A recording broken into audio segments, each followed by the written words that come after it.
she wrote it all down in her diary. But this one was Teen Angel.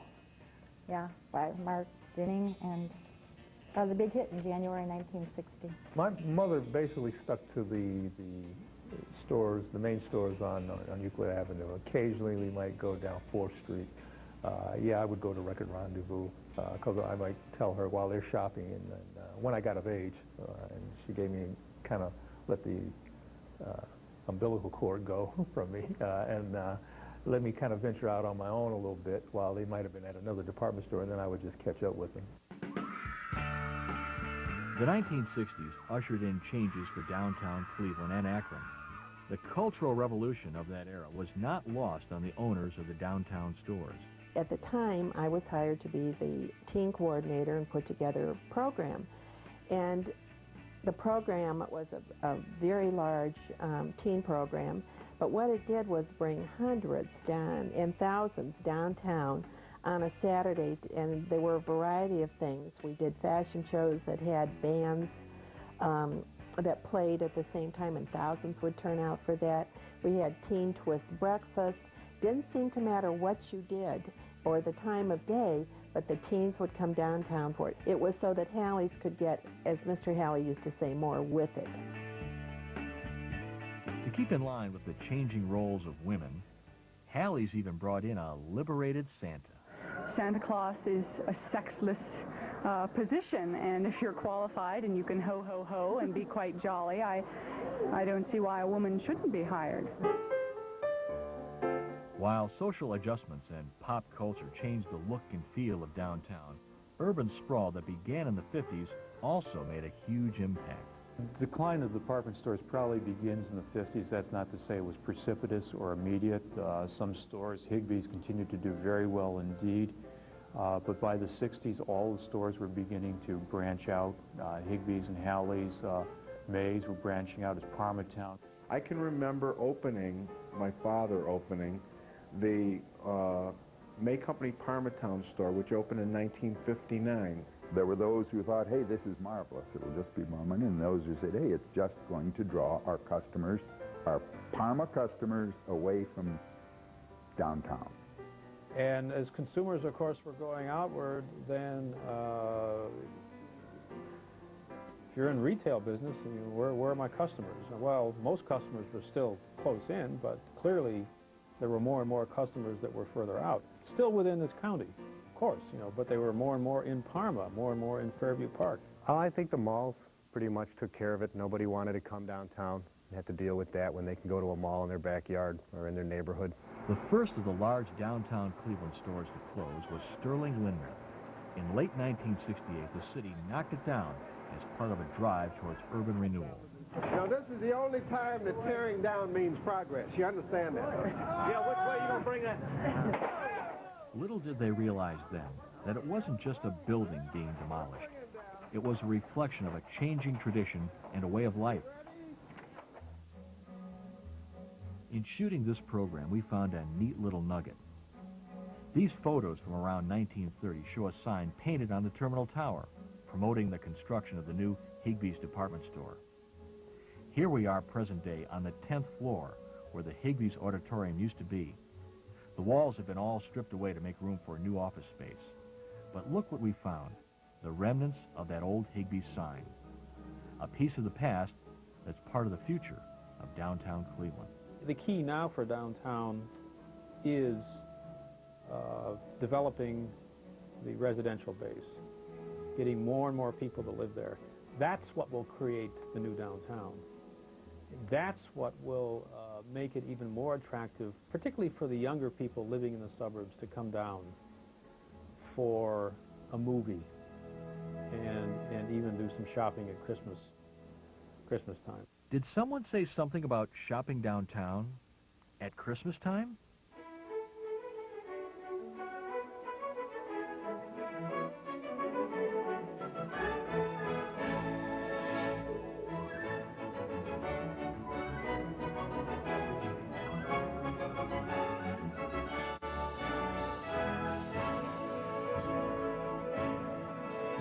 While shopping downtown was special, shopping downtown during the Christmas season was really special.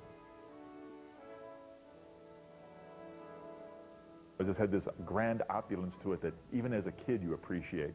At Christmas time, you come down and it's a whole wonderland. When you're a kid, everything seems bigger than life. But even for adults, this next downtown memory was really big. There was a store called Sterling Lindner Davis, which had and as a child it looked like it was 300 feet tall, the most unbelievable Christmas tree in the lobby. As a child, you really were in awe because it was huge. Oh gosh, it was so high. I mean, I don't know how to describe it. If you would ask me today, I would say it was probably 10 stories high. Well, it's just unbelievable to see a tree that tall and that glittering and the size of those ornaments. I always wondered how they got that darn thing in through those doors. Yeah, how did they get that thing in there? In those days, stores would decorate for Christmas after Thanksgiving. Following their turkey dinner, the Sterling Lindner elves would unbolt the front doors of the store and wait for the green monster to arrive. They usually brought the tree in on the Saturday after Thanksgiving, after the store closed, probably at 5:30 or 6 o'clock. They closed off Euclid Avenue, and a big truck came in with the tree on a flatbed, and they took the front doors off and brought the tree in and set it up overnight. And then on Sunday, which the department stores were not open on Sunday, the crew came in and decorated it. As far as I know, most of the men that pulled it in, and some of their sons like me, were just volunteers. It seemed like it took forever, but it was probably only 15 minutes. But it had to be pulled in by hand. It was on a dolly, and they pulled it in. And in the middle of the store, there was a staircase that went down to the basement. So they had to kind of go along the side of that and bring it around. And we only stayed basically until the tree was set, and they started to pull it up. Putting the tree up was a real job. We had, in the Sterling Court, I don't know how many stories high it was, 5 or 6 stories anyhow. They had a grid up above where you could drop lines down, and they had window washers buckets that people sat in, and they could control the ascent, and they were handed ornaments by somebody who was behind them, and they would put them on the tree slowly, decorating the thing from top to bottom. It was a tremendous job. And the tree, of course, was alive, and it grew several measurable inches while it was in the place. Around the base of the tree, they had a picket fence, a white fence, and then a plaque that usually said where it came from and how high it was. I went in and I couldn't believe it. Of course, the ornaments were to scale. I mean, they had ornaments the size of 3 bowling balls. You know, it was unbelievable. That's no lie. Pat Boris and her husband worked at Sterling Lindner and were given boxes of the ornaments when the store closed. This is one of the many ornaments that hung on the tree, and they're very heavy. They're blown glass. This one is made in Austria, and the little tag is still on it. 2,500 ornaments on the tree, and tinsel and icicles, and then the metal bells. I say that I used to work at Sterling Lindner. The first thing they say is, "Oh, I remember the Christmas tree." And that was really what they were known for, was the beautiful Christmas tree. Sort of like the Rockefeller tree in Rockefeller Plaza. But there was another thing about Sterling's at Christmas that totally intrigued me, and that was that they too had a special room for children at Christmas. The thing that totally enthralled me there was this winter wonderland that you walked through. And when you arrived at the end, there was Francis the Talking Mule waiting for you. He would talk to you, and then he would send you this wrap package down a chute.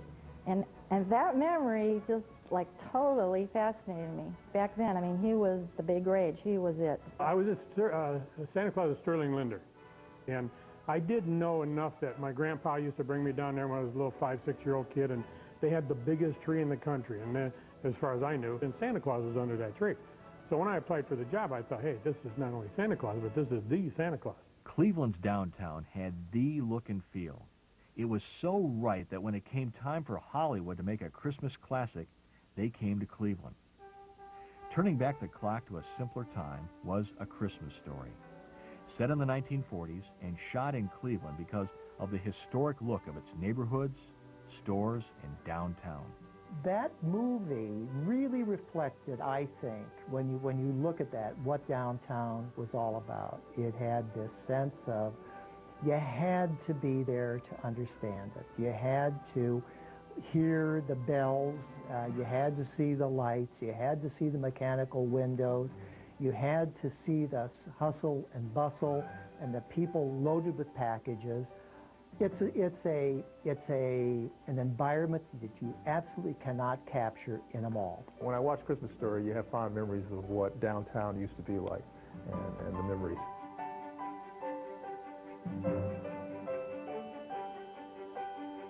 The store's display windows created a lot of those memories. All the stores had animated windows, wonderful windows that were fabulous not only for children, I say they were for children of every age, but you wanted to be part of that, and you felt like you were missing something if you didn't go downtown. No matter how cold it was never too cold to just stand there and put the nose on the window. And it was truly a fairyland. Every single window had something in it that was animated. It would be little figurines singing, they might be elves in a workshop. I can't remember exactly what each one was, but for a child it was Alice in Wonderland. Famous life photographer Margaret Burke White took these Depression-era pictures of Halley's Christmas windows in 1934. The reality of the bad times was softened by the fantasy world of these displays. When I looked at those windows, I knew that I was not about to get these beautiful dolls or things like that, but it still was a thrill to just see the scenery and the action and the Santa Claus and the elves. You know, it was fantasy, but it was beautifully done. Their Christmas windows were on par almost between Polsky's and O'Neill's, but O'Neill's had the edge. Well, the Christmas displays were the greatest of all, but the display artists were marvelous, and they had beautiful figurines. On the bus, if you heard people saying, oh, you've got to go to Mays, you've got to see the, whatever it is, shop, you've got to see the ice skating window this year, and you had helped install them, of course. It gave you a glow of pride, and, oh yes, vast amounts of customers in traffic would be attracted by a specific display, and they would come downtown just to see that. Kids coming downtown also got to play Santa at a special shop where they bought little gifts for Mom and Dad. Probably the best shopping experience I had was when I was really little. I went to the Twigby shop. And that was a place in Higbee's where adults were not allowed. It was too much fun. I think about all of the different things that were on the little tables that you could buy. And I just think about, you know, the parents who, when they got those gifts, made them seem like they were the most wonderful thing, but they probably was like, you know, the 13th pen that you'd given your mother. If you were a kid or even a parent, things like the Twigby shop, Sterling Lindner tree, and window displays were just to whet your appetite before you had an audience with the jolly elf in the red suit. And for many people, even Santa had to take a back seat to a Cleveland original, the Keeper of the Keys. It was the only place you could go to see two things.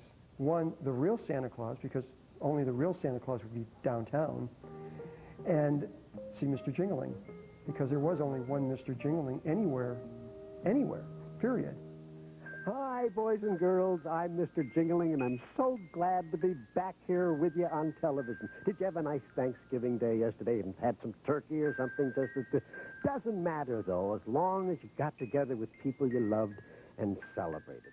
Mr. Jingling really was more popular, I think, at Halley's than Santa Claus was, really.